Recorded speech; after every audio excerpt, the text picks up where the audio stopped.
Você está ouvindo Jornal da Mais, primeira edição. Você está acompanhando o Jornal da Mais, primeira edição, 8h03, começando agora o Mais Personalidades. Hoje a nossa convidada, a senhora Lília Inês Balistieri, que é voluntária no Centro de Atendimento à Criança e ao Adolescente de Paranavaí, o SECAP. Começando agora o Mais Personalidades. A Rádio Mais apresenta Mais Personalidades. Todas as sextas-feiras, às 8h da manhã, personalidades da nossa cidade.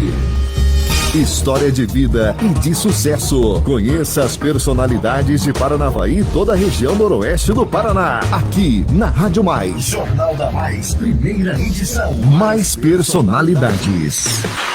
Muito bem, mais personalidades. Todas as sextas-feiras aqui na Rádio Mais. E hoje, presença, olha, ilustríssima. Conversei um pouquinho aqui nos bastidores. Já fiquei fã. Dona Lília Balistieri, professora Lília Balistieri, que faz um trabalho maravilhoso aqui na cidade de Paranavaí como voluntária do SECAP. O ano que vem irá fazer 30 anos de SECAP e 30 anos de voluntariedade da professora Lília Balistieri. Antes de saber da história, deixa eu pegar o bom dia. Dona Lília, bom dia, seja bem-vinda à Rádio Mais.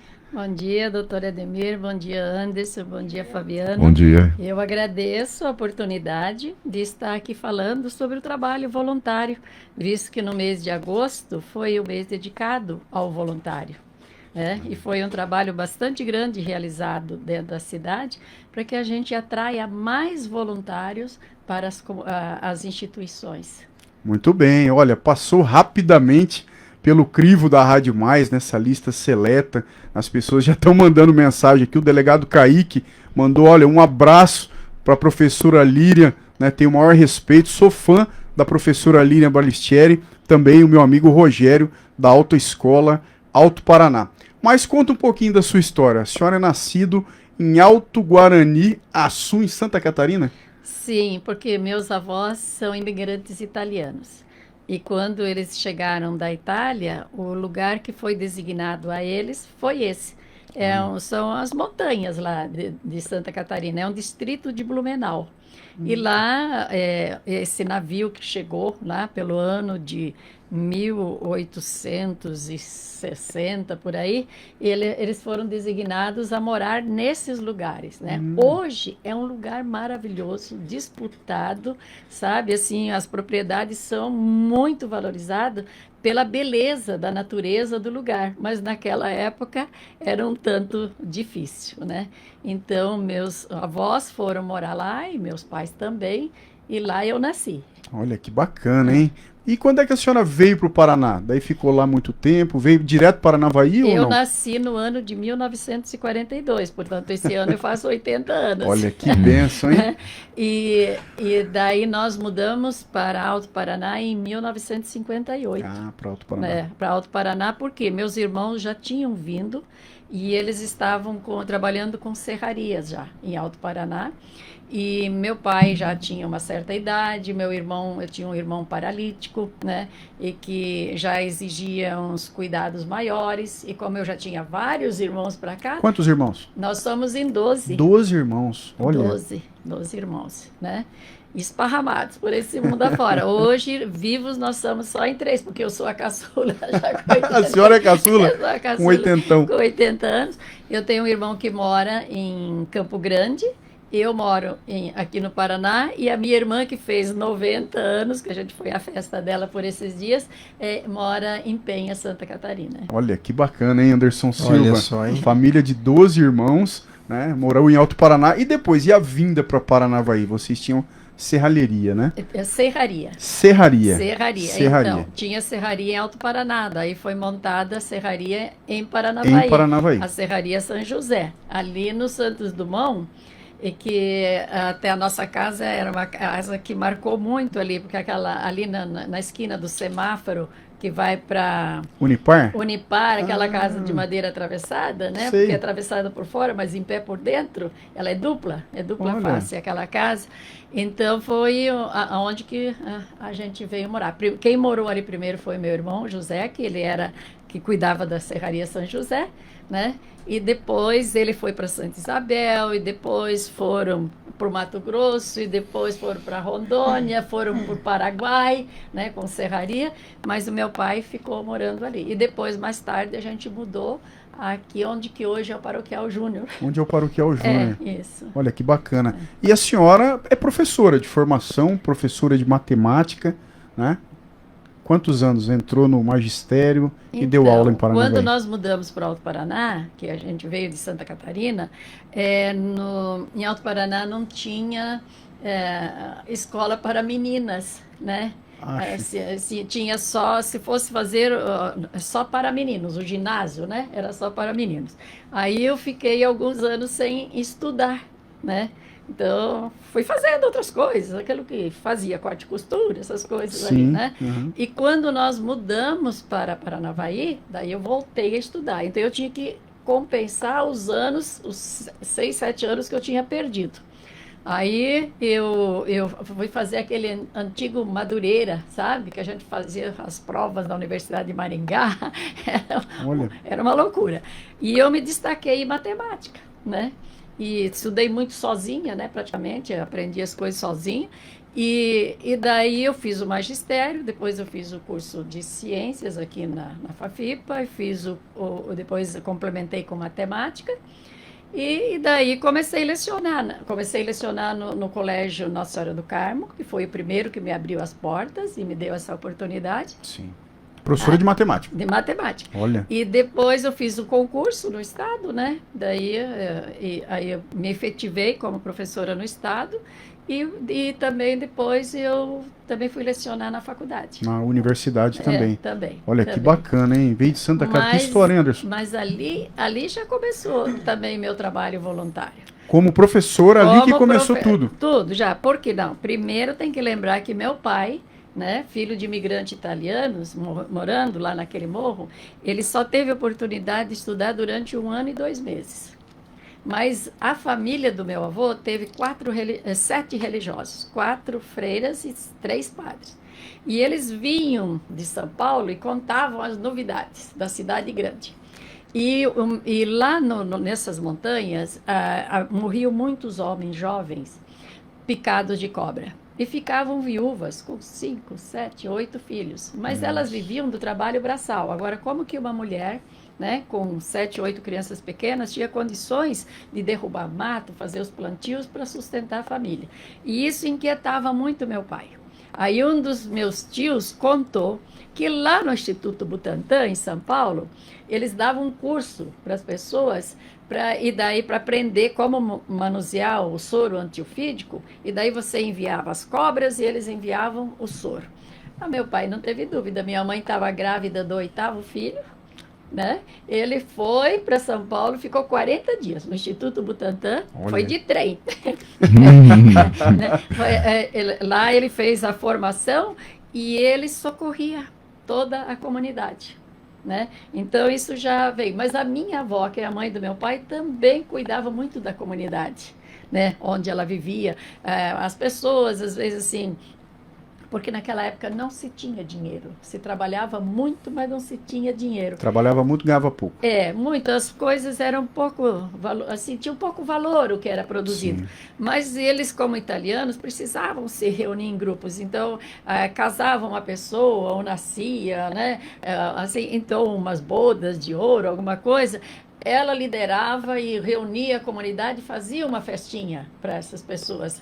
Que era uma necessidade que eles tinham também de se reunir, sim, mas também de alegrar, né? Ela gostava de cantar, meu avô também cantava muito bem. Então, ela sempre foi essa motivadora. E meu pai, né? Eu aprendi com ele isso. E também, assim, onde nós morávamos, lá, depois de Alto Guarani, nós mudamos para Guaramirim, que fica entre Joinville e Jaraguá do Sul. E daí, assim, a gente aprendeu desde pequeno, se matasse um porco, e depois matava também uma vaca junto, fazia tudo junto, né? E daí, os vizinhos precisavam ser os primeiros a ser atendidos. Então, olha, nós, como crianças, corríamos a vizinhança fazer a entrega de um pedaço para cada um. Olha. Então, essa solidariedade a gente foi aprendendo em casa, né? Aí, quando eu também fui para o magistério, eu fui apaixonada pela sala de aula e pelas crianças, pelos adolescentes e pelos adultos. Então, por exemplo, eu sou pioneira da Unidade Polo. Né? Eu sou da primeira turma da Unidade Polo, e nós fizemos da Unidade Polo, naquela época, uma grande escola. E daí surgiu a oportunidade tinha uma Olimpíada de Matemática que era entre o Rotary de Maringá e a Universidade de Maringá. E você podia levar 2 alunos do oitavo, seria a oitava série, oitava hoje é a série, nona, né? Sim. Naquela oitava série. Sim. Para participar dessa Olimpíada. E o aluno que era classificado, às vezes ganhava uma bolsa para fazer um curso numa escola particular, né? Então, mas para você levar para lá, ele tinha que ter uma formação um pouco melhorada, bom, né? Melhorada. Então, aos sábados que eu não tinha aula, eu reunia esses alunos que queriam aprender mais, né? E depois a gente fazia umas avaliações e via quais... Fazia um curso intensivo para eles. Quem ia para Maringá. Sim. E nós fomos durante 10 anos. E durante os 10 anos, os 2 alunos que foram, porque classificavam primeiro, segundo e terceiro lugar, durante os 10 anos, os 2 alunos foram classificados. Olha só. Né? E daí são alunos que depois foram para o ITA, foram para a Força Aérea, né? Naquela época, ir para uma USP, ir para a Unicamp, era assim, algo excepcional, né? Porque era pela dificuldade que se tinha. E a gente conseguiu enviar essa meninada para lá. E foram, isso alegra a gente, né? Trazia muita alegria. E mesmo na universidade, a gente viajava, fazia as pesquisas lá em Ponta Grossa, no litoral. Nós, como professores, dormíamos nas casas de estudantes, no chão, junto com os alunos, para que eles também tivessem a oportunidade de conhecer algo a mais do que a sala de aula, né? Que é o que a universidade precisa oferecer, né? Essa busca, essa pesquisa, essa visão mais ampla. E mesmo assim, alunos que moravam fora daqui, né? Como eu morava ali ao lado, que eu falei ao lado onde que era o Paroquial Júnior. Quantas vezes eu tinha no final de semana, né, alunos da universidade que dormiam na minha casa para no outro dia ter condições da gente estar atendendo eles à parte. Olha. Então, dentro do magistério também a gente pode fazer o seu trabalho. Você que acabou de ligar o rádio nesse momento, estamos no quadro Mais Personalidades. Hoje, olha, personalidade para valer, né? Professora Dona Línia Balistieri, que faz um trabalho voluntário no SECAP, está no quadro Mais Personalidades. Quem está te mandando um abraço também, Pedro Arthur, do tudopolitica.com.br. Anderson Silva, professora Líria, que cultura, que mulher excepcional, tem vocação para o seu trabalho, né? Se alegra quando os alunos têm bons resultados, encaminhou muita gente para várias profissões e o DNA de voluntariedade na veia, né? É, bem isso mesmo, né? Bom dia, doutor Ademir, Fabiano, dona Líria, né? Bom dia a todos os ouvintes aí. E olha, que eu sempre digo, dona Líria, que o quadro Mais Personalidades, para mim, é um aprendizado. Né? E hoje, mais uma vez aí, estou aprendendo muito com a senhora aqui. Já disse ali, né, em off no início, que a gente já teve um contato há algum tempo atrás, né, com relação à Sanepar naquele momento e o SECAP. Mas assim, é isso que a gente falava já durante a semana. A dona Líria tem voluntariado e o amor ao próximo no DNA. Né? E agora a gente descobriu por quê. Começou no berço, em casa, vendo o exemplo do pai, né? E olha só que coisa linda, né? E antes da pergunta, dona Líria, eu queria que a senhora falasse para nós um pouquinho sobre o SECAP. Né, uma vida de dedicação ao SECAP, todos nós sabemos da importância que o SECAP tem, mas eu quero só frisar aqui, Fabiano, olha só, Josia Júnior, olha o comentário do Face, a Líria é muito especial, Josiane Rogério, um exemplo a ser seguido e nos incentiva a cada dia a fazer voluntariado. Zé Augusto Felipe, olha só, né, o ex-prefeito, bom dia, parabéns Rádio Mais, pelo reconhecimento e homenagem à Líria, merecidamente, né, Fernando Malman, né, todas as pessoas, né, reconhecendo o trabalho da dona Líria aí, né, que uma vida de dedicação. Fala para nós, dona Líria, como que foi o seu ingresso no SECAP, conta um pouquinho, eu sei que é muita coisa para resumir em alguns minutos, mas são 30 anos praticamente, é uma dedicação, é uma vida toda. E fala para nós sobre o José SECAP. Augusto foi o prefeito que ajudou a gente a conquistar aquele espaço. Olha que Então, que o beleza, né? Um abraço pro Zé do Povo. Então, o SECAP surgiu em 1993, quando nós, né, na Igreja Católica, refletimos sobre a questão da moradia, né, que era da campanha da fraternidade. Sim, sim. Naquela época era pároco Frei Gentil. Aí nós fomos organizados em pequenos grupos para conhecer a realidade de moradia do povo. Então foi designada eu, a Marlene e a Irma, nós fomos designadas para conhecer aquela realidade onde existia ali a Vila do Sossego, era Vila o do nome Sossego. Vila do Sossego. Ali residiam 2.993 pessoas em pequenos barracos de lona e de papelão, sem infraestrutura nenhuma, crianças fora da escola, os pais trabalhando de boia fria, saíam muito cedo pelo período da manhã e voltavam à tarde e as crianças sem cuidados. Né? Era uma realidade gritante e diferente, né? Porque seria assim, foi assim eles usaram aquele espaço, né? Que usava-se primeiro era invasão rural, mas ali era urbana. Era uma situação financeira naquela época gritante, né? Que fez as pessoas se agruparem ali. Aí, visto essa realidade, né, levamos de volta, cada grupo voltou, né? E a realidade mais gritante foi aquela. Aí, uma vez que nós vimos, o que foi dito para nós? Agora foi visto, agora precisa ser feito. Vamos encontrar uma solução. E ali começou o desafio. Aí se buscou, assim, o que nós vamos fazer, né? E quando acho que o projeto é do bem, as coisas se encaminham, né? Então havia aquele espaço abandonado lá, que era o antigo hospital psiquiátrico. Acho que há 13, 14 anos estava abandonado. Cheio de BHC, todos os fios roubados. Era um caos aquilo lá, né? Era um caos. Um terreno enorme, que são 36 mil metros quadrados de área, mas sem condições abandonado, nenhuma. né? Mas aquilo lá é uma propriedade do Estado, né? Aí procuramos o prefeito na época, né? E daí aí fomos ver o que a gente pode ser feito. Num instante, assim, rapidinho, o José Augusto conseguiu que esse terreno fosse cedido para a prefeitura. Olha só. E a prefeitura cedeu para o SECAP. Tanto assim que aquilo lá não é propriedade nossa do SECAP, é propriedade do Estado. E nós, né, o Rogério, o Josias, aí, que são meus companheiros lá da diretoria, nós trabalhamos para a comunidade. Nós não temos interesse de propriedade. Claro, né? entendi. Então, e dali no mesmo ano, ainda o doutor Edivino, né, já fizemos o estatuto. Então, isso começou em março, em outubro nós já tínhamos o estatuto, né, escrito, aprovado e uma diretoria eleita, né? Aí começou o trabalho, né? Na época, poucas pessoas acreditavam em nós. Como é que um grupo de pessoas vem de repente? Porque normalmente os trabalhos eram comandados ou por padres, ou por irmãs, ou pelo grupo espírita, sabe? Mas não um grupo de leigos assim que tocasse ali.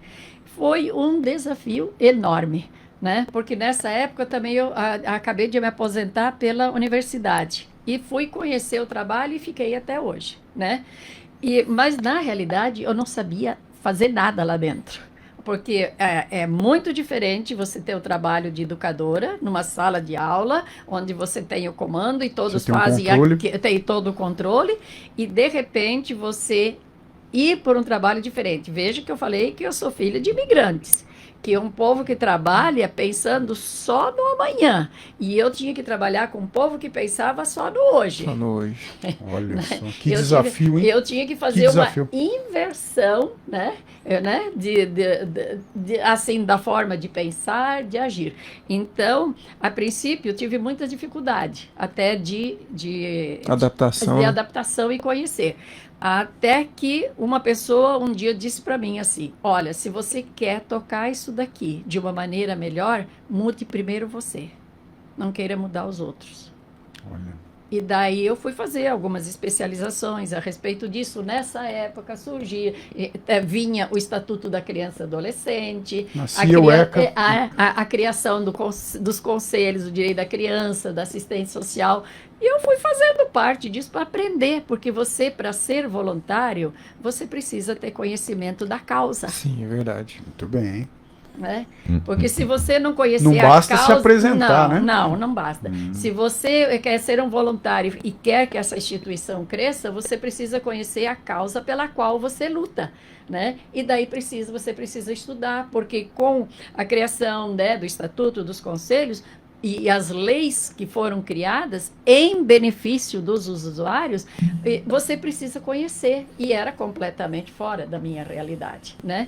E daí estudando, conhecendo, entrosando, mas assim mesmo os primeiros anos a coisa não fluía muito bem, porque chegaram as crianças que precisariam de um tratamento todo especial. Qual que era a idade dessas crianças? Daquela época era de 7 a 14. De 7 a 14. Hoje com a legislação é de 6 a 15, né? Muito bem. Então, o que acontece, né? Você tinha que ter uma equipe qualificada, né? E tudo isso precisava. Daí não fluía assim muito bem. É o desafio de você estar começando numa área que você não é a sua, né? Mas daí apareceu a oportunidade de escrever um projeto para o Prêmio Itaú Unicef. Falei, eu vou escrever esse negócio. E vou lá, mandamos lá e a gente foi selecionado, né? Fomos lá. E o que nós recebemos? A oportunidade de fazer formação lá em São Paulo, fui lá para São Paulo. Então a minha queixa aqui era a seguinte: a gente não tem isso, a gente não tem campo, a gente não tem material, a gente não, sabe, vítima, você se fazendo de vítima. Se vitimizando. E lá em São Paulo eu vi que quem tinha ganho o prêmio maior a nível nacional era uma entidade lá do Pernambuco, mas lá não da capital, dos arredores. Lá do interior. Lá do interior. E as fotografias que apareceram lá, e a história dessa instituição, meu Deus, o campinho pelado, as crianças sem um chinelinho nos pés, não tinha dinheiro nem recurso para pagar a conta de luz, de água, os empregados davam um pouco por mês, porque não tinha nem como pagar, e criando um problema de uma dívida, né, com os funcionários. Aí eu percebi que o problema não era ter o espaço, era ter pessoas e uma equipe capacitada que compreendesse o que estava fazendo ali. Entendi. Né? Ali nós começamos a mudar, né? E fomos criando novas oficinas, porque precisava conquistar a comunidade, conhecer a comunidade, viver com a cultura deles, sabe? E daí nós começamos, então, umas oficinas, e a capoeira foi muito forte, levou as crianças muito para fora, ganharam muitos prêmios, experiências de viagem, a dança foi muito forte, sabe? E fomos para São Paulo, e fomos para o Festival de Dança de Joinville, e fomos para a Argentina, e eu lembro que numa dessas voltas da Argentina, os pais colocaram lá no portão: "Nós é campeão". Olha. Né? E então isso daí ia me marcando, falando: nós somos campeões mesmo. Somos campeões somos, toda certeza. Com toda certeza, porque a gente estava num espaço ali desacreditado. E quando nós começamos, nós tínhamos uma comunidade que não se sentia no direito de sonhar, direito de que os seus filhos pudessem estudar, pudessem ter uma profissão, né, digna, que tivesse o direito de viajar, conhecer outras oportunidades. E ao longo desses 30 anos, nós fomos trabalhando essa capacidade de sonho, né? Mas para você sonhar, você precisa estar preparado para, né? Você tem que planejar esse sonho para que ele seja realizado. Você tem que estar preparado, né? Exatamente. E daí, né, com essas mudanças que foram ocorrendo dentro da instituição, também foram se estendendo para a comunidade. Hoje nós temos 2 livros escritos lá dentro da instituição. Olha, Fabiano TS. História, hein, doutora Ademir Radonati? Poderíamos ouvir a professora Lilian Balistiero 2 horas tranquilo. 2 horas tranquilo. Muita cultura, humildade, voluntariedade na veia Fabiano TS. Que história de vida, hein, dona Líria? O pessoal tá mandando mensagem aqui pelo nosso Facebook. Falar algumas, né, porque não dá tempo para falar todas. Deixa eu ver aqui. O pessoal está mandando, a Célia está falando exemplo para toda a comunidade de Paranavaí. A Carla está falando parabéns, dona Líria, excelente trabalho no SECAP. Meu filho estudou lá, já fizemos mutirão de limpeza e ela coloca realmente a mão na massa. Olha Coloca isso. a mão na massa. Parabéns, parabéns a todos da bancada, parabéns pela escolha. Minha professora, foi minha professora também. Não poderia ter feito escolha melhor para esse dia do Mais Personalidades. A Ana Maria está mandando. A Rose também, lá do sítio São José, está falando: bom dia, sou a Rose, parabéns para a professora Líria. Ela me deu aula na antiga Fafipa, uma pessoa de grande sabedoria. Muitas mensagens, dona Bom, Líria. né? Aqui no nosso terminal também pelo Facebook. Que história maravilhosa, doutora Ademir Jabot. Temos também nossa lembrancinha do Mais Personalidades, dona Líria. Dona Líria, olha, uma lembrança da Rádio Mais para a senhora, né? Duvidaram que eu ia fazer a pergunta para a senhora, mas a senhora é filha de italiano e eu vou ter que fazer. O que vai aí, cerveja ou café? Ou vinho. Ou vinho. Responda. Aqui vai o chocolate quente. Direto das montanhas. Mano. O Fabiano e o Matheus Firmino, nosso ouvinte, né? Lá da Santa Casa, e ele falando que, meu irmão, bom dia, ouvindo essa história e pensando como existem pessoas gigantes em nosso meio, né? Gostaria muito de ter sido aluno da dona Líria, né? O Matheus, lá da Santa Casa, que trabalha ali mandando mensagem também, muitas mensagens, né, Fabiano? Que história, que coisa linda, quando a pessoa faz por amor. E a dona Líria disse algo que ficou gravado na minha mente, né? Que quando o projeto é do bem, as coisas se encaminham, né? E Com toda isso certeza. essa é uma grande realidade, né? Dona Líria, a senhora com 80 anos de idade, né? Muitas pessoas procuram se aposentar com 65 anos, já parar, e a senhora com 80 anos ajudando o próximo, né? Isso é uma coisa muito linda, bonita de se ouvir, de se ver. Que exemplo de vida a senhora está dando para todos nós, essa aula maravilhosa.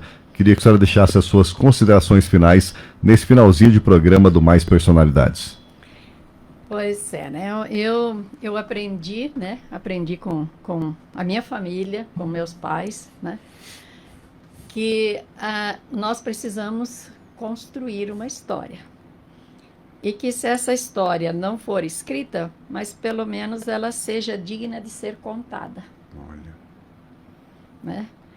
E se você, durante a tua vida, né, você se unir a quem quer o bem, você progride.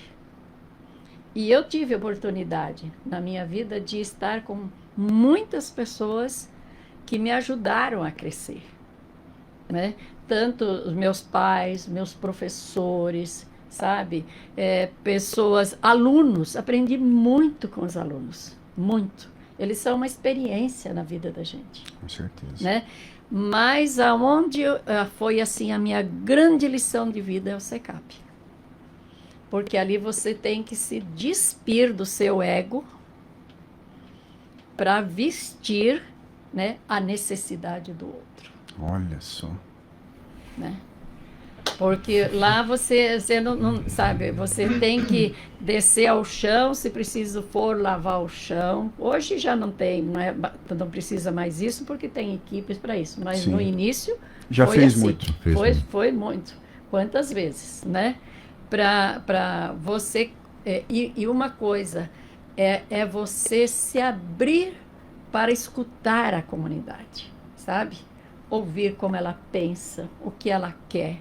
Né? E depois propor algumas coisas para eles e ter a paciência histórica de esperar que a mudança ocorra. Dona Líria, esse vídeo aqui no Facebook vai ficar por muitos e muitos e muitos e muitos anos. Eu queria que a senhora deixasse uma mensagem para os jovens, né? Os nossos jovens que está começando, entrando no mercado de trabalho. O que a senhora tem para falar para os jovens? Olha, os jovens, o que a gente precisa dizer a eles? Para você ir para o mercado de trabalho, você precisa se preparar. Para tudo você precisa se preparar, né? Eu, para ser voluntária, eu precisei me preparar, né? Para você ir para o mercado de trabalho, você precisa se preparar. E precisa levar a sério os estudos, né? Então, levar a sério, porque se você levar a sério, aquilo que você aprende é seu. Eu sempre falava para os alunos, gente, vocês chegam aqui na minha frente com uma mala vazia. Vocês podem sair com ela cheia ou vazia também. Mas o que vocês levarem é de vocês. E eu estou aqui aberta para dar a vocês aquilo que eu tenho conhecimento, aquilo que eu posso transmitir para vocês. Não só o conteúdo, mas também valores para a vida. Então, é essa juventude que estude, que se prepare, né? Que busque, né, um trabalho que realize a vida, mas que permaneça e sejam persistentes, né? Não é na primeira dificuldade você Pula de galho em galho. pular de galho em galho. É muito difícil você se construir uma história de trabalho se você não for persistente naquilo que você se propõe a fazer. Doutora Ademir. Persistência. Olha, eu acho que nós temos que dar uma salva de palmas Com para Dona Líria, certeza. primeira vez, tá? Mais personalidades, emocionante, realmente Emocionante. tem trabalho prestado e diga-se de passagem, pessoal, voluntário, tá? Não tá ganhando nada por isso, mas a satisfação e realmente construiu a história. Vamos embora, Fabiano TS? Vamos embora, doutora Ademir Jandotti. Que prazer poder ter acompanhado essa história, né? Pequena trajetória, tem muita coisa para dona Líria falar, só que infelizmente rádio é tempo, né? Rádio e TV é tempo. Tinha muita mais coisa para dizer. Tinha muito mais coisa. Foi um prazer aí acompanhar esses quase 30 minutos de bate-papo. Muita saúde para a senhora, tá bom, dona Líria? Muito obrigada, eu que agradeço a oportunidade, né? E agradeço a toda a população que ela tem me aceito, assim, muito bem, em todos os trabalhos que a gente se propõe a fazer no SECAP, existe uma aceitação muito boa da comunidade em relação ao trabalho que realizamos lá. Doutora Ademir Jandotti, ótimo final de semana para o senhor. Ótimo fim de semana, queria agradecer meus companheiros de trabalho, Anderson Silva, Fabiano TS, mais uma semana no Jornal da Mais, primeira edição. Dona Líria, parabéns pela história, muito obrigado por compartilhar conosco. Fiquem todos com Deus e até daqui a pouquinho no Jornal da Mais, segunda edição, ao 12h25. Anderson Silva, ótimo final de semana para você, meu amigo. Obrigado, Fabiano, doutor Ademir, né? Mais uma semana cumprida aí, uma semana de missão cumprida. Dona Líria, muito obrigado por compartilhar conosco esse grande aprendizado, né? Uma história de exemplo, de tudo que a gente precisa realmente fazer na nossa vida, né? E, gente, obrigado a todos, né, que nos deram mais essa semana de companhia. Ótimo final de semana, muito abençoado para todos. E segunda-feira, com a graça de Deus, às 7h25, estamos de volta com mais uma edição do Jornal. Abraço a todos e até lá. Legal, na sequência tem o Mirinho até o meio-dia com muita música e muita alegria. Mais FM 100.7. Só uma rádio que tem ouvintes como você. Toca músicas como essa. Uhul.